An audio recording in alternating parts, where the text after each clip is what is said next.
Anak demam dan batuk itu pasti bikin khawatir ya. Yuk kita bahas kapan antibiotik beneran perlu. Pasti pengennya si kecil cepat sembuh kan? Tapi, apa benar antibiotik itu solusinya?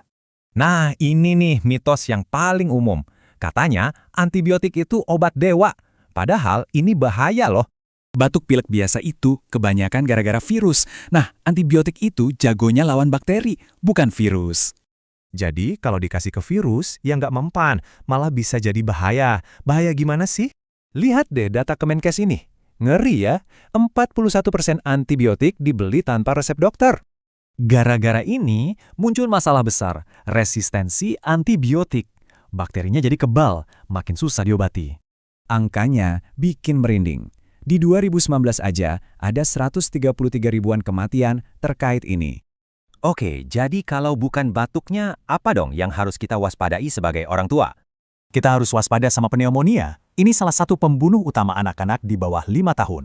Gejalanya mirip batuk pilek biasa loh, tapi ada satu tanda kunci yang wajib banget diketahui. Tanda bahayanya itu bukan batuknya. Tapi, coba perhatiin, nafasnya yang jadi cepat. Ini patokannya ya. Kalau napas si kecil lebih cepat dari angka ini, kita harus waspada. Gampang kok cara hitungnya, dan ini penting banget. Cuma butuh 1 menit di rumah. Kalau nafas cepat dibarengi gejala-gejala ini, jangan tunda lagi. Langsung ke dokter ya. Nah, untuk pneumonia karena bakteri, disinilah antibiotik dari dokter jadi sangat penting perannya.